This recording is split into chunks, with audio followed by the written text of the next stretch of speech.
All right, welcome. I hope all is well. I actually did this a few years ago, basically just giving a rundown of who I am, what I believe in as it pertains to Tennessee Titans football. If you hear noise in the background, it's probably one of my children. We have a big family, so they come with me. You know what I'm saying? So it's just part of it. All the parents understand. But yeah, really, let's get to it. I don't want it to be too long. My last video I did reviewing my 2024 game plan went over an hour. The real ball knowers are gonna love it.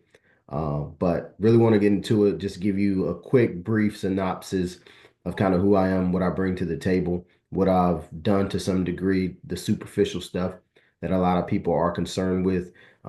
Because I don't attach every previous experience in football to having a certain amount of experience. I think that the Lord has blessed me with the ability to, yes, go through real life scenarios on a team and in front offices, but at the same time, the world is my oyster.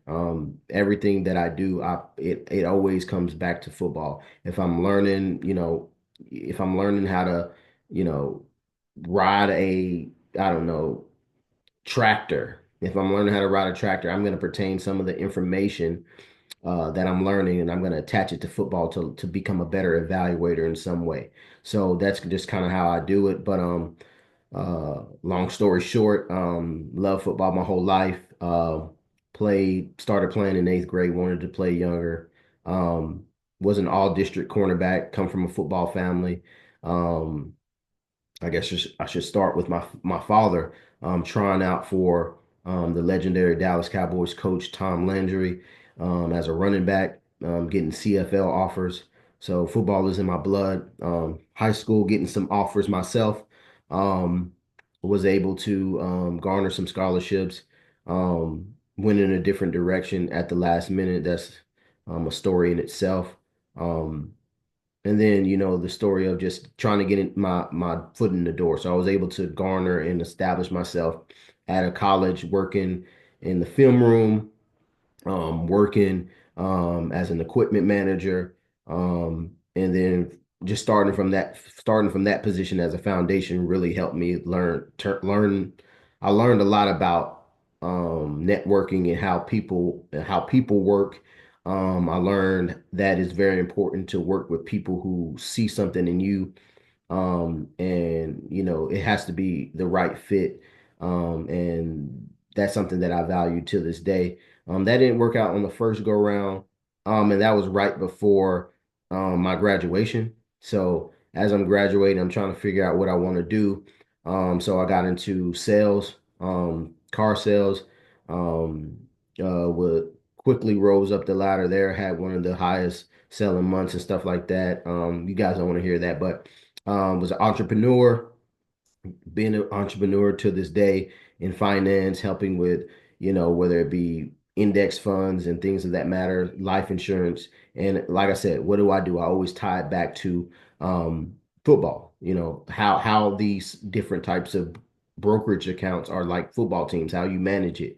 I've been successful at forexing a lot of accounts, been, definitely ahead of the curve of where finances are going. I'm able to store cash and build over and index your fund so that you don't lose when the market goes down. So all that stuff. So I apply it to football. And it's just been a journey. So excuse me if I look to my side. I did write some things down. I don't want to miss anything. And then 2019, being able to get back into football for a little bit. Had a situation, a family issue where I had to be away from football again.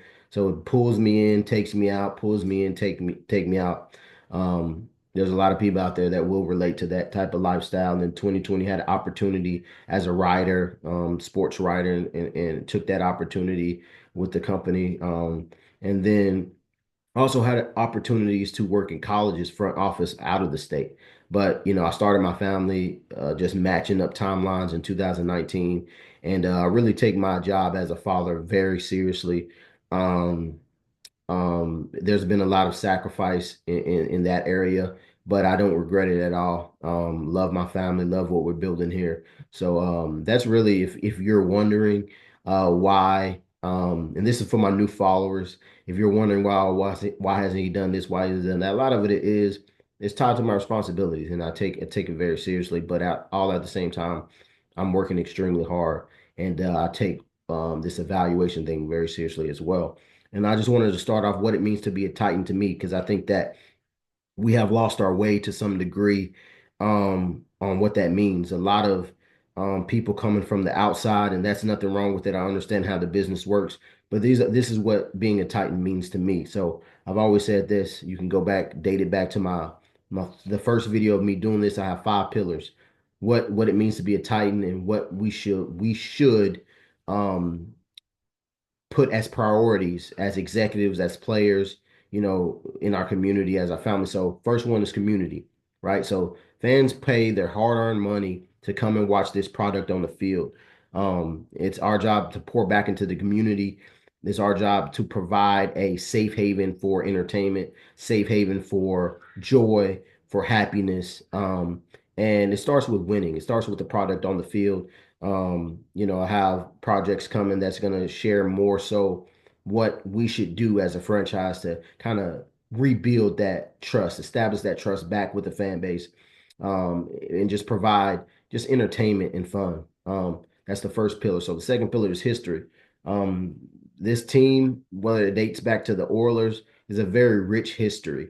I'm gonna really, harp on Tennessee Titans history, but certainly, if you want to know the Oilers' history and deep down in those 80s runs, 70 runs, I'm familiar with obviously winning the NFL championship in the early 60s. So I understand that.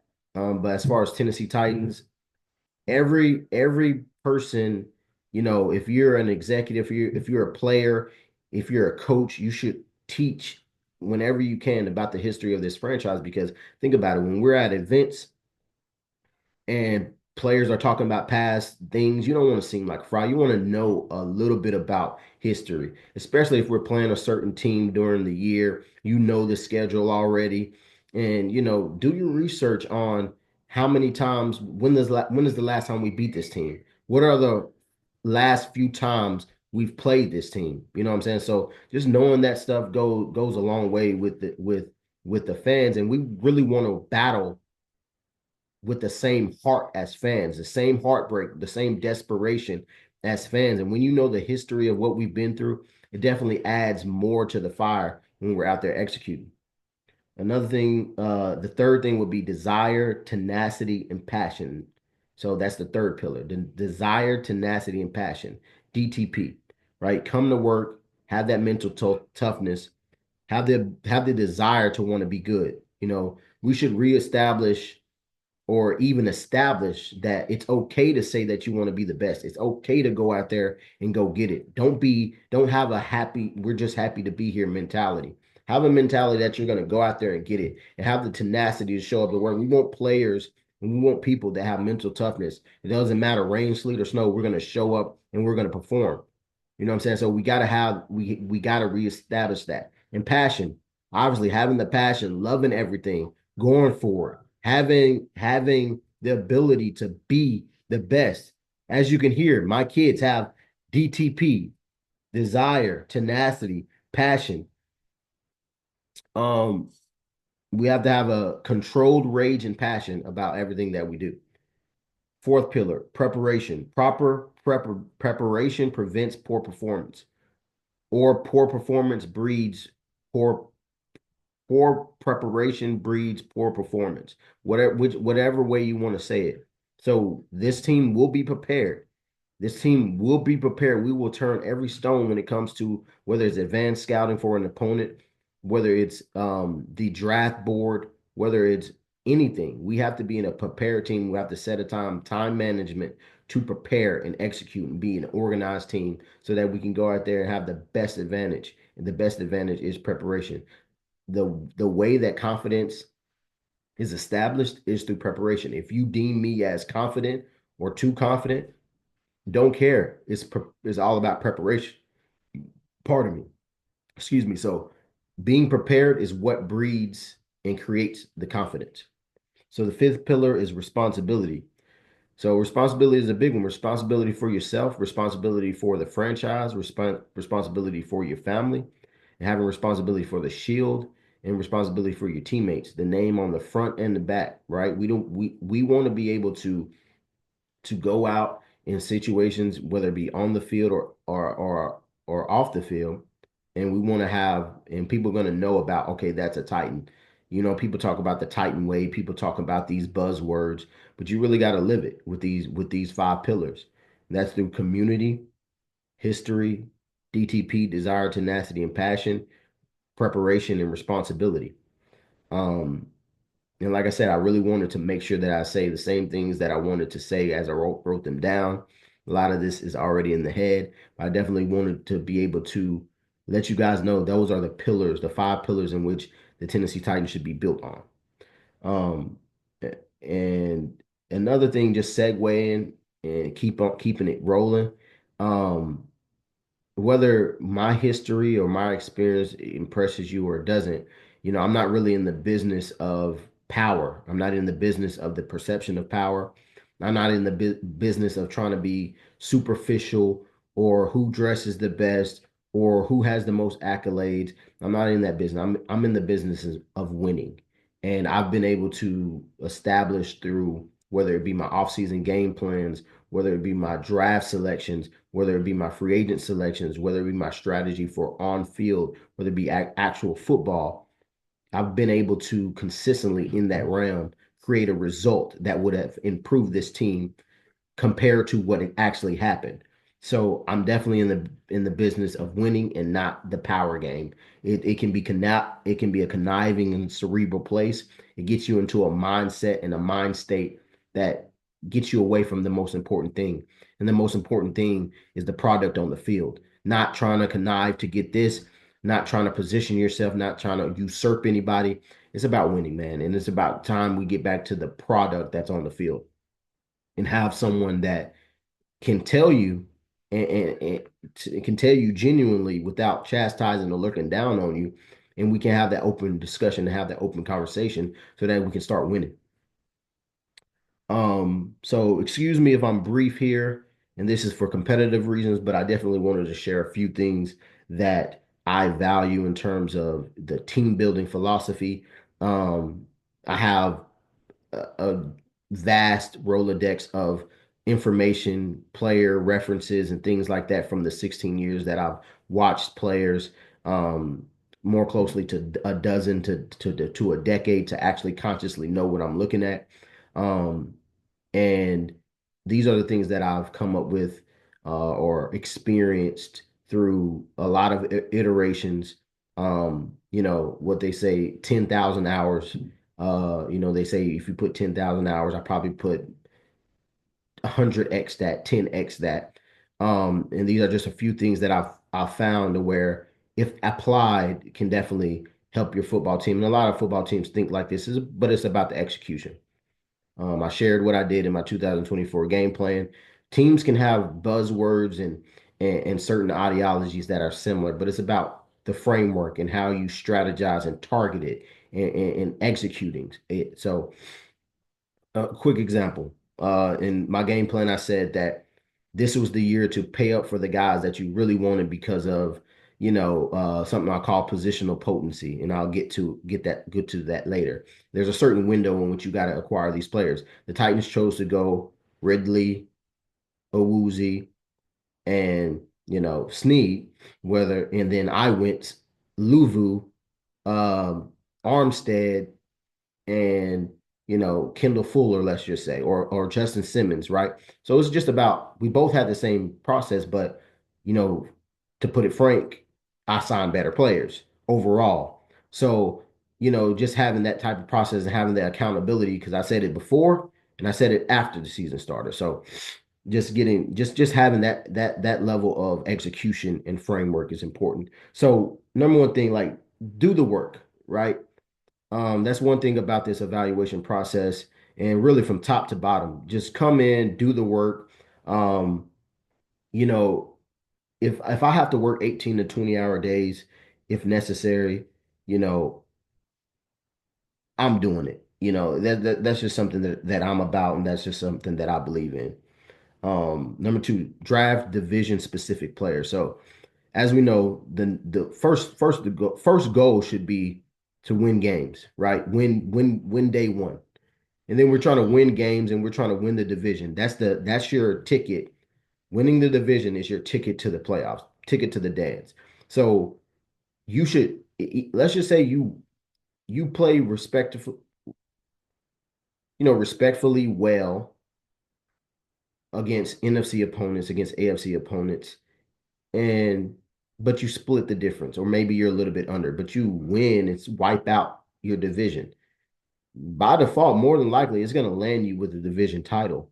And if you can beat up on the people in your division, you're going to punch the ticket for the playoffs every year. So you got to draft players that specifically get after CJ Stroud, that specifically, can run down certain teams' throats who aren't as physical. So going to draft division specific players. Three, you want to be recognizing talent and position acquisition windows. Kind of like what I said earlier. You want to know, okay, during this time frame, this is the best time to acquire this position specific because later on down the road, they're not going to be available. So it's something that I brought to the table and just gave a name to it. And it's called positional potency from my 2024 game plan. And it allows you to specifically target certain positions so that you can be ahead of the curve. For example, linebacker was very thin last year. I made sure and was adamant that Frankie Louvu was on the top of my list. Not a name that many talked about, but I did my research and he was one of the best signings of free agency. Understanding that, wide receiver is usually a dime or dozen. There's so many of them. So what are you really paying for in terms of skill set? Is it generational skill set? Are you paying top dollar for generational skill set? Is this guy Jamar Chase? Is this guy Justin Jefferson? And if not, then you probably could find something to supplement that later on. So just having the ability to understand windows moving forward. Oh, next year's draft is strong here. Free agency is strong here. Later on down the year, how hard or difficult is it going to be to acquire this type of player? So should we invest this? So I dispersed the funds. The Titans were top heavy. You know what I'm saying? So it's just about mentality, difference in mentality, and about executing. And it's about research and it's about iterations. Because one thing's for certain, you can say that, okay, what front office have you been in? I've been in college front office, recruiting, writing up scouting reports, but that's what people will attach their mind to. Oh, you've only done that. No, for decades, I've been simulating this process as best as I can over and over and over and over and over and over and over and over and over and over and over and over and over and over and over and over again. So when the draft is going on, I'm going through the process. The clock's ticking. Obviously, I'm not doing trades, I'm not doing that, blah, blah, blah, but I'm making real-time decisions. Then I'm living with the decisions. So year after year, I'm measuring my process. I'm measuring it, then I'm correcting it, then I'm iterating it. So most people that that do this, they'll watch tape, tell you about it. They'll make a fancy chart. They'll give you access to what they think about the player. They'll make a top 100 board. They'll make a big board, but then there's no accountability after that. 365, they're doing the same thing. There is no tangible improvement. It's just the same thing. It's amnesia. It's mental gymnastics. It's performative. It's Mel Kiper, Todd McShay over and over again. With me, I'm literally simulating the process. I'm going and I'm scouting. I'm doing my best to get medicals. I'm doing my best to get a read on the personality. I bet you, as how many people who watch tape of these prospects, how many interviews do you watch of them to get a feel? I watch probably as many interviews as I do the tape.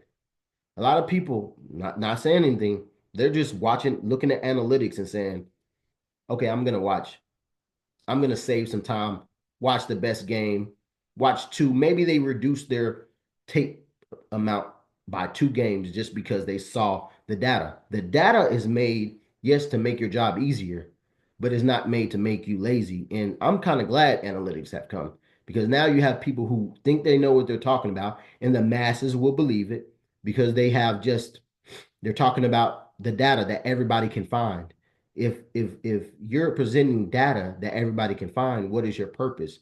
All you got to do is, hey, send us the link to the website that you're finding all the data at, and we'll be the our own judges.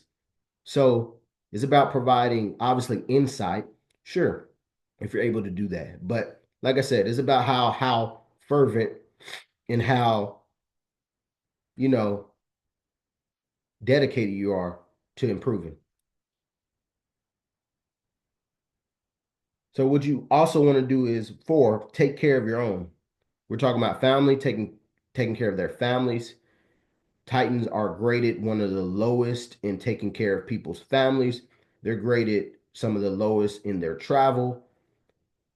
And this is all right, amenity based, right? It's based off of how you're treating people, your emotional IQ. It's about, who's over these departments, right? You just got to start taking care of your own. Like, unfortunately, and I understand this business, and you can say it's worked out because Amani Hooker has kind of blossomed, but a perfect example of showing that, and the Titans have done this to the good ones. Obviously, you have to do good. We're trying to earn each other's business, right? With Jeffrey Simmons, right? Giving them paydays and being able to retain some of your great players. But Kevin Byard is an example that I really wish that he could have retired, and he should have retired a Titan, right? Taking care of their own, taking care of their family, taking care of the financials. I think that's incredibly important. Because what that does is that's how you build dynasties. Obviously, the product is, but that community and that self-policing, that's how you establish that. You set the standard. Um, and that's really what's important. So I wanted to end here with something that may be talked about a lot. And because this is social media and this is so new and we're really going through a forward thinking type of thing. And this is, get used to different, get used to uh, talent being found in different ways. I do have an online presence, and in one of the quotes that Shadur Sanders just retweeted or tweeted, and then I retweeted. That's very important. Some people are imposters. Some people are imposters of this quote, where they're faux confident and they perceive themselves higher than they are based off of work they haven't done. So if you ever see me doing something, it's because I've done the work. If I come to a space and I haven't done the work, I will be quiet as a mouse. And I rarely ever speak in absolutes as well. And that's how you can tell someone who is who is just playing a part when they're always speaking in absolutes. Now, you can't avoid absolutes because sometimes you are 100% convicted. But if the majority of their speech is in absolutes, then that's how you can tell someone is definitely playing a part. And this is the quote: "Don't allow my confidence to offend your insecurities." And then my version of it was, which I've probably heard somewhere before, just like Shadur, is don't allow my light to irritate your demons. That's all it is, right? And if you look at it, high performers, high achievers, they believe in themselves. And it's almost to the edge and the border of arrogance or what you may perceive as cocky. But to me, arrogance is the inability to see your weakness. So when you're confident and you think that you can beat anything, it's like, I can just go at, anything and not be strategic about it or understand that, oh, I have to get better here. Like I understand the superficial nature and the presentation and maybe delivery could improve, but the results are there, and I know that I'm a good person, and I know that the delivery for the right people is going to be for the right people. You think about the greatest of all time, you think about the best artists of all time. They all have that quality. And it's not emulation and it's not being disingenuous. It's just the facts. And That's where the online presence may rub people the wrong way. I'm a great father, great brother, great nephew, great boyfriend, great husband, great whatever you want me to be because I'm going to do it. I know what I am. Excuse me. I am going through the weather a little bit, so you guys should definitely appreciate this. All right, so my vice, so a lot of times people be like, you're this, you're that, and it's not to like trying to deflect, but you know, this is my vice. My vice is football. A lot of people have different vices, and this is just putting it into perspective. The players that are evaluated have passed. The executives have passed.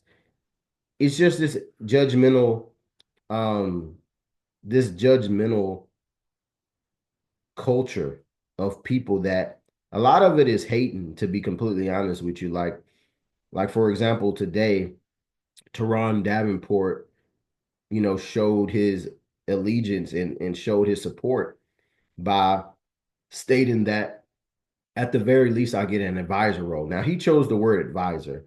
I could be a scouting assistant. I could be, it could be public, it could be private. I don't really care. I just want to assist in helping this team get back to prominence and win. But the thing is, he didn't say Charles should be GM. He just said an advisor role, and then you could just see the vitriol or imagine the vitriol and the hate that was triggered by it. And yeah, these are from a lot of people that I had these social media situations with. Um, but I just have the mindset of, what I'm saying, you've seen the example of the people that you're asking. You want somebody qualified, you want somebody that's been in the league for 20 years, you got it. You've seen that for the since the inception of the league. You see these experienced people still not give you the result that you want. And now you've been at a peak. You've been at the peak, the mountaintop. Did you execute? No. Now you're at the bottom. You're in the valley, right? How lower can you go? And I'm not trying to say that or even diminish my skills. And that is not even, to me, not even being arrogant. I'm not going to diminish my skills to the point to make it this point, to make this point be true, to say that we're so low, why not give him a chance? Like, yes, that's true, but I don't believe that. Even at the Titans' peak in the last 5, 10 years, I was still giving suggestions that would have pushed them over the top to actually win the game. So it's not a situation where we're like, oh, we're so bad, give him a chance. I don't believe that's the case. I would have been good on the 2021 Titans. I would have been a great addition on the 2019 Titans, just based off the work. This is not delusions of grandeur. There's a recipe for grandeur. And my whole thing about the whole online thing is have grace for me. I'll try to have grace for you. You try to have grace for me, and then we'll confirm it in person. So we'll confirm what was said in person. I'm not opposed to telling it like it is. I believe you get your desired result a lot faster. Um, you know, a lot of it is mental sparring, and I think that we all do it. Some people create burners. That's not really my style to combat people. I'm not that cowardly. But overall, I'm getting better overall. It's just something that we're all gonna have to deal with getting off. Obviously, if I get on the Titans, I'm not doing anything social media. I don't really care. It's a lot of thank yous and a lot of retweets. Then I'm more definitely I don't have to produce to you guys anymore. I will have to produce to a team in the result. Now, obviously, I will have a presence, but it will not be obviously anything that will ruffle the feathers or could be seen or taken out of context. So I really wanted to touch up on that to end the conversation, because it's going to be a lot of people talking crap and people don't have the context of my situation. People who don't follow me, people who haven't kept up with my continual grind, my takes, as people like to say. It's just my takes and my accuracy has been as high as anybody. Actually, it is the most accurate because I'm the one that's keeping the accountability. I'm the one that's having the contrast and the alternative to, okay, this is what the Titans did. Here's the alternative. And I'm showing all the proof and I'm showing all the step by step. And year after year, probably outside of 2019, but that's because I was just starting to share it with you guys, and figuring out a way to properly share it. Um, every year, knocking it out the park. Analytically acclaimed two Super Bowl wins in 2023, 2024. Already done thousands of simulations, projecting injury and all that. Still won the Super Bowl. You couldn't think of two drastic contrasts than what the Tennessee Titans have done. Number 7 pick and number 1 pick. And I'm over here winning analytically acclaimed Super Bowls. And then another one in 2021 over the past 7 years of turning in my offseason game plans to a person that does that type of analytics. So it's just an apparent difference. Like my slogans are like where excellence is expected and provide difference, and that's all I'm trying to do is provide difference. Hopefully that clears things up. I'm not really trying to convince nobody of anything other than I'm trying to give my new followers an update to the best of my ability, but I'm not really trying to like prove myself to be a great person to the people who are convinced, because you would think that by empirical data and the result of what you've gotten, number 1 pick, you're calling the team dysfunctional and all that stuff. You would think that you would be open to to to assistance of any kind, especially somebody who has the results to back it up. It'd be different if I was just saying all this stuff and there wasn't, like, you can search it. It's on YouTube, it's in other areas, it's on Google Docs. You can search it. So you could be objective about the whole process if you really wanted to. You could be objective about who's been really getting down in this market in terms of accuracy and decisions and frameworks and strategy that results to wins, which equals product on the field, which equals interest, which equals the 5 pillars.